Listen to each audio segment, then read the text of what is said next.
Hi, friends, it's Maggie. First of all, I want to apologize if my voice sound a little bit raspy. So I did get a bad cold, and I'm getting better from it.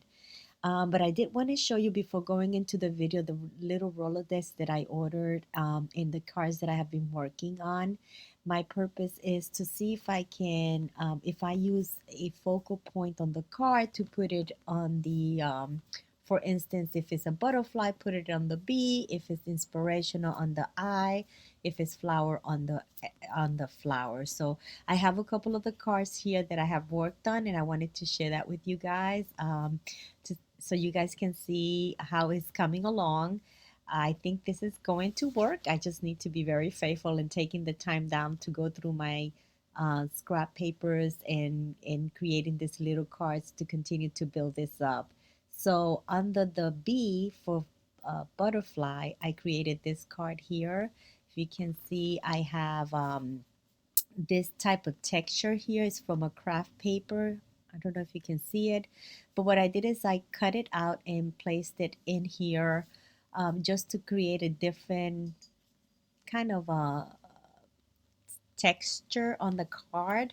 And it's a little bit different. I've never used it before, so it's not one of my favorite, but it works for this. This is craft paper here, um, as well as the butterfly. I also stamped. I also have craft paper and used some inks and added the word hello here.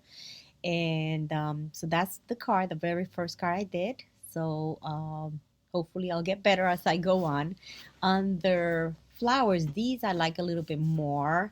For instance, this one has a little tag that I use inks, I use craft paper, tissue paper. I added a little sticker at the top there, and I added flowers from a craft paper and the stamp here.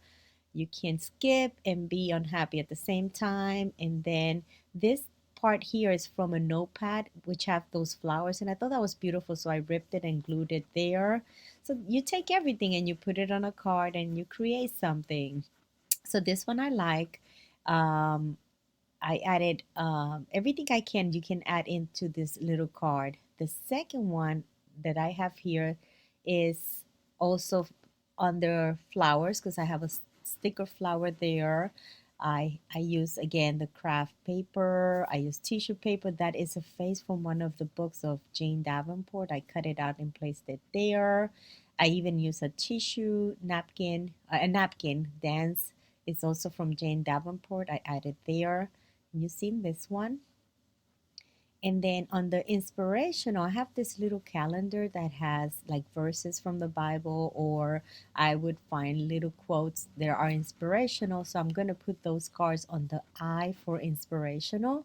And then again, I used the craft paper. Now, this one here is the one that I was trying to look for the other day. It was from a craft paper that had all these flowers, and I cut them all out. And that's the one that I recreated with watercolor, but mine ended up being bigger. So I really like that setup, the way that those flowers were put together. So I found the original one and I placed it here on this card. So again using the craft paper. And this is the second one, inspirational, because it's another verse. And I did the same thing. I have the craft paper here, and then this card, this particular card, is a card stack that was already decorated with these little dots, a gold dot. What I did is I stamped the flower and I used a little bit of the gold from my new gold watercolor and added to the flower to go with the flow, and just added pieces and craft paper and completed that. So I hope you guys enjoyed that. We'll see how that goes at when it's completed, or as I continue. But I need to be committed to doing this and completing it. So I hope you guys enjoyed this. I am gonna go into the video, and it was a long video, so I cut a lot from it. But I it's like my third or fourth project using acrylic paint, so I need to master that. So I have to force myself to continue going into my acrylics. So I hope you guys enjoyed this video. Thank you so much. Bye bye.